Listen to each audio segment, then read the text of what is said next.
born in 1928. And till the day he died, you could look at his knees, and they didn't look right.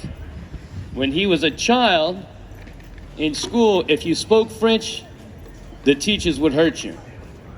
And when he spoke French in school, and now understand, this is the only language these people know. It's not their fault. It's what their parents spoke. So just like we grew up speaking English, all of a sudden you can't speak English anymore. You're going to be punished. You can't learn a language that quick.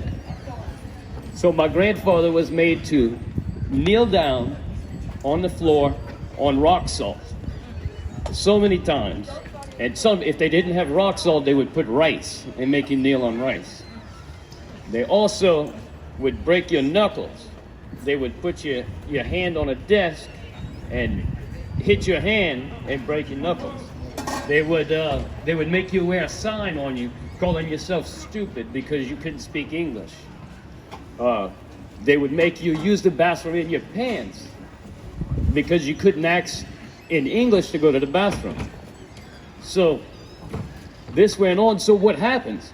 This generation grows up and they don't want their kids to speak French because this happened to us. We don't want that to happen to our kids. So a lot of that language and that culture starts to get lost. And then World War II comes along.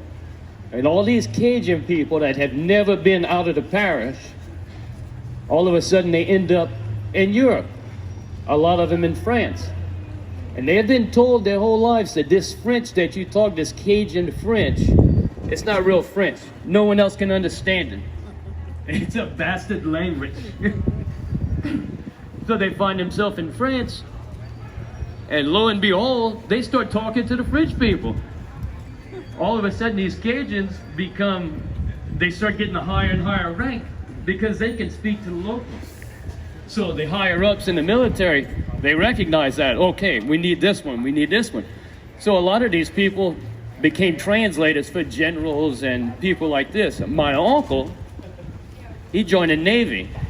He got on the boat in the United States, he got off the boat in France, and he didn't get back on the boat until the war was over. They made him a driver to drive people around and translate.